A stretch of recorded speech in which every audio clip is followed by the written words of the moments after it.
तिन्ही बाजूनी पसरलेला निळाशार समुद्र आणि त्याच्या बाजूला असलेले हे भव्य दिव्य शिव मंदिर. तर वालपराईमधून आम्ही बाहेर पडलो आणि केरळ मार्गे आम्ही उडपीतून मुर्डेश्वराकडे निघालो. उडपीचे ठिकाण आम्ही अगोदरच पाहिल्यामुळे आम्ही तिथे न थांबता थेट मुर्डेश्वराला पोचलो. तिथे पोचल्यावर सर्वात पहिले जे डोळ्यात भरतं ते म्हणजे इथं असलेलं भव्य दिव्य असं 20 मजल्यांचं राजा गोपूर. गोपुराच्या बाहेरच 2 मोठे मोठे हत्ती तुमचं लक्ष वेधून घेतात. गोपुराच्या अगदी मागे तुम्हाला दिसते ती उंच अशी 123 फूट उंचीची महादेव शिव यांची मूर्ती. व्याघ्र चर्मावर बसलेले, गळ्याभोवती साप, हातात डमरू आणि त्रिशूळ, त्रिनेत्रधारी, चंद्रमौळी अशी ही सुंदर शिवमूर्ती. मूर्तीच्या खाली तुम्हाला रावण व गणपती यांच्याही मूर्ती पाहायला मिळतात.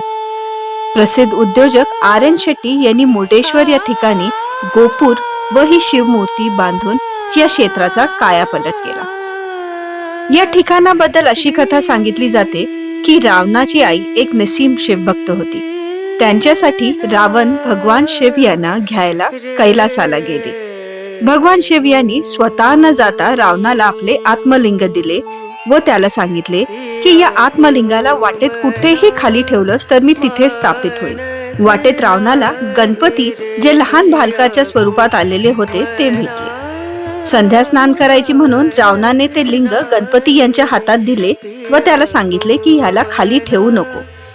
रावण संध्या स्नान करायला गेले पण परत यायच्या आधीच गणपतीने ते लिंग खाली जमिनीवर ठेवले व ते शिवलिंग इथे स्थापित झाले. चिडलेल्या रावणाने मग ते लिंग काढण्याचा बराच प्रयत्न केला व याच दरम्यान या लिंगाचे काही तुकडे विखुरले गेले, ज्यातील एक मुर्डेश्वर या ठिकाणी पडले आणि इथेच हे मंदिर स्थापन झाले.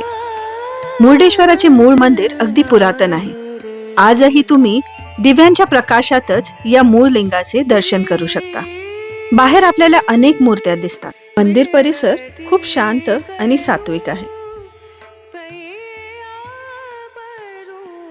देवाचे दर्शन घेऊन आम्ही बाहेरच असलेल्या राजा गोपुराच्या वरच्या मजल्यावर जाण्यासाठी निघालो.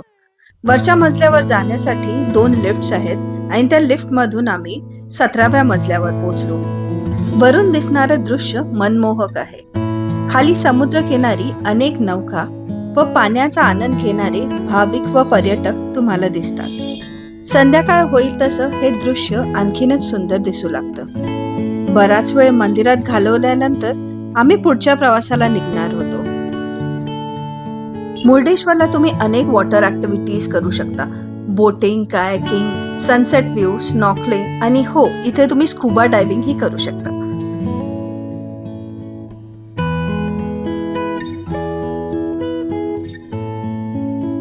सुट्टीच्या दिवसांमध्ये मुर्डेश्वर हे पर्यटकांनी बहरते. इथे अनेक हॉटेल झालेले आहेत जिथे तुमच्या राहण्याची छान सोय होऊ शकते. आम्ही इथूनच पुढे असलेल्या गोकर्ण या ठिकाणी राहणार होतो. इथून साधारणतः 1.5 तासावर गोकर्ण आहे. आम्ही छानसं जेवण करून आमच्या पुढच्या मार्गाला लागलो. तर आपण भेटूया पुढच्या ब्लॉगमध्ये गोकर्णमध्ये. तोपर्यंत असेच माझे ब्लॉग्स बघत राहा. सबस्क्राईब करा, लाईक करा आणि शेअर करायला विसरू नका.